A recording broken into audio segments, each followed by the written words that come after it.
and made its decision. Bob is out of Tyler, Texas, on that line for those who support the Trump-Pence ticket. Good morning.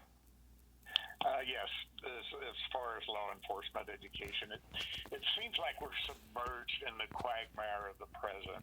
And until we get back to the education of our founding, specifically the first sentence of our first law in the entirety of U.S. Code, the laws of nature and the laws of nature's God.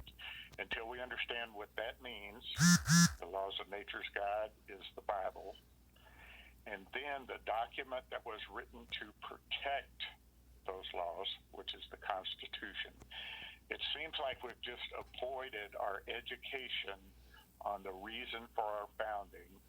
And until we get back to a moral and virtuous religious country, there's no amount of laws that's going to save our current situation. So I'd just like some comments on the first sentence of U.S. law. Congressman Barr.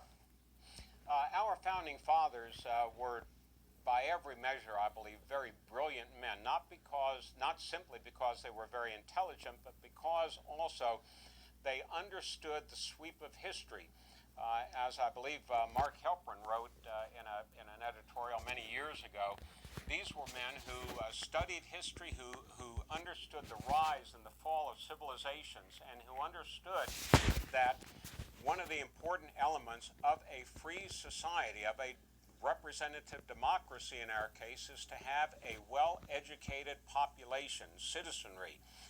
And that means having a citizenry that understands not only the laws of the day, but the foundation of our laws, and the importance of understanding that at our core, we need to remember that we are a moral society based on fundamental human moral principles.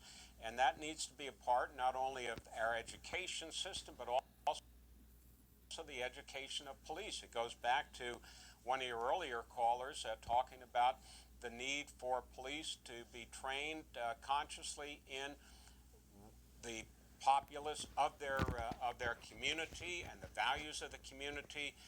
So understanding the moral component of our government, both nationally and locally, is extremely important. With a few minutes